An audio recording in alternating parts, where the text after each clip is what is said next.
Shalom saudaraku, berjumpa lagi bersama dengan saya, Gembala Jemaat Gereja Isa Al-Masih Lawang, Light Generation, dalam program Sapa Jemaat di Rumah.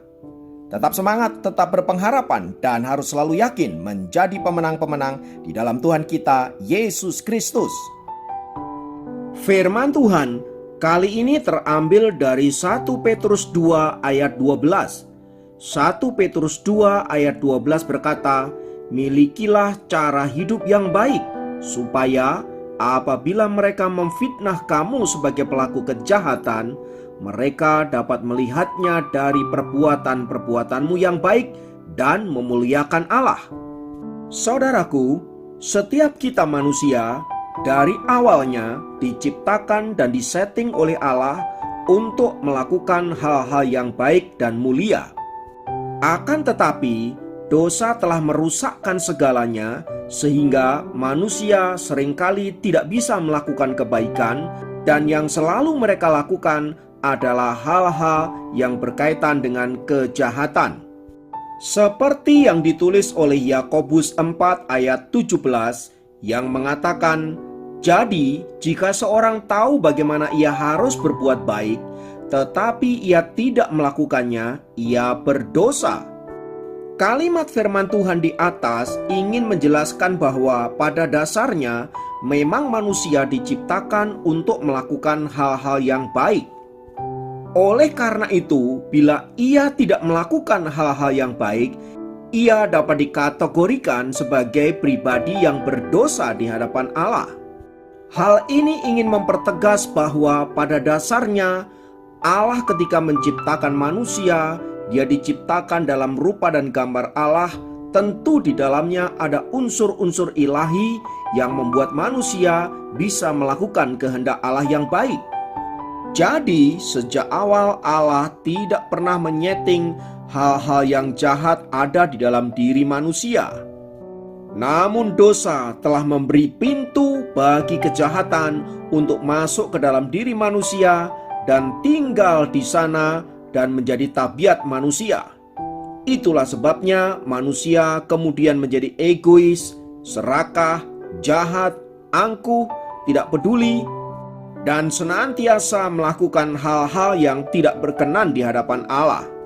Bahkan akibat dosa, manusia tidak bisa untuk tidak berbuat dosa.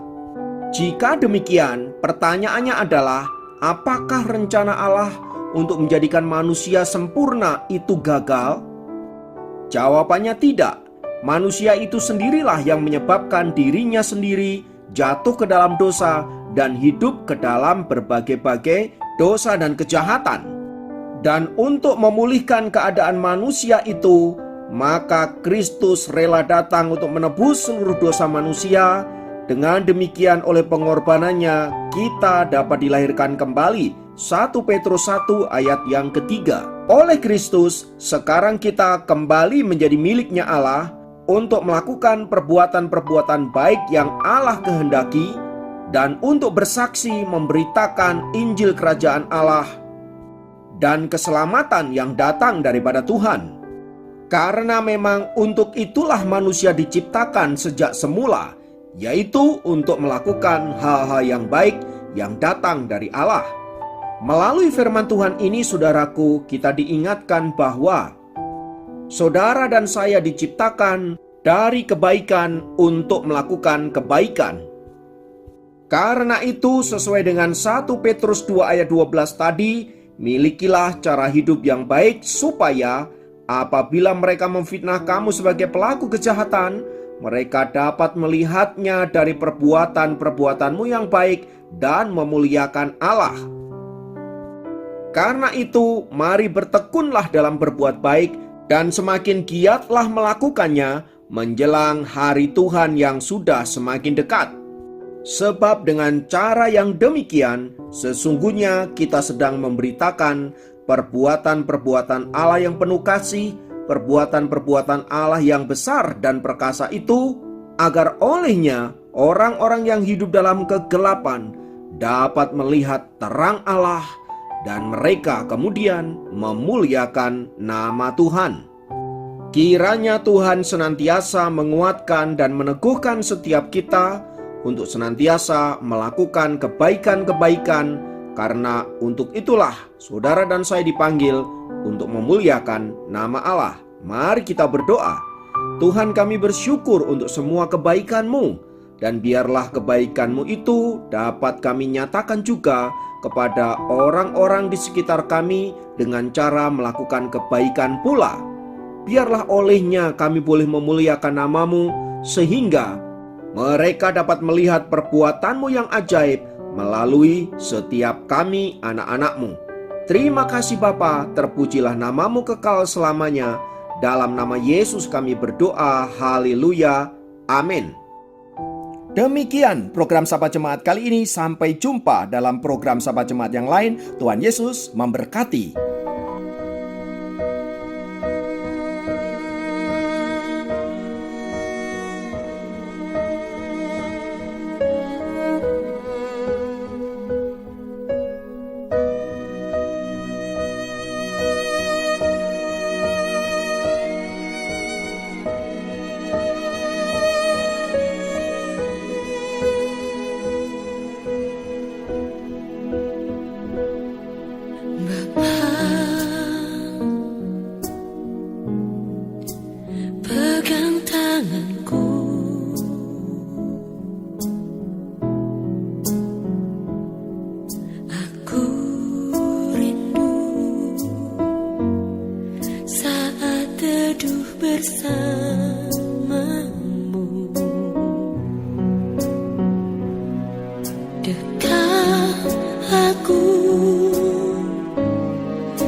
Dari nafasku